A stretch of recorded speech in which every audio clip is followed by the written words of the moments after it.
When it comes, try to grab onto something big and solid and stay above water.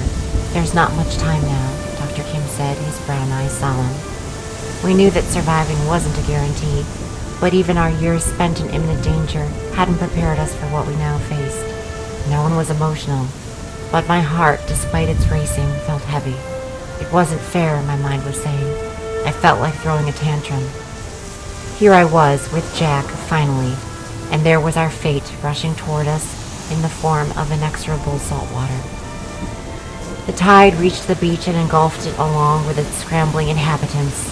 It was moving faster now and would soon reach the city. Power lines were soon eaten up.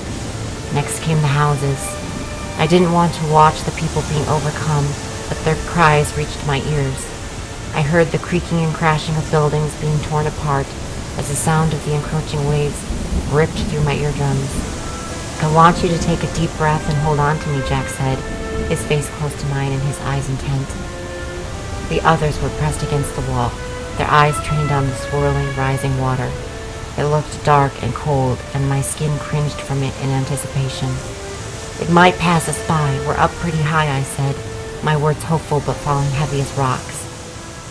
Jack smiled, and I allowed myself to bask in it. Just hold on. Promise me. I promised. The water was building and growing beneath us like a live thing. I looked along the edge, and bits of wood and roofs flashed by. I saw people swept up in the current, calling out for help. My hand reached out of its own accord, but Jack grabbed it and held it tightly. The water began to creep up over the lip of the roof, and it was clear it would soon sweep us away. I trained my lungs to grab the air in preparation. Another swell came, and the water took me, and it was frigid as death. For several seconds, my senses could take in only the darkness surrounding me, and I needed to look up first to locate the sun, hanging indifferently above us. A strange feeling of detachment overcame me, as if this was happening to someone else. A matter-of-factness. I was still grasping Jack's hand, thankful it hadn't been torn from me yet. But the strength of the current was too insistent, and as I broke the surface, I lost him.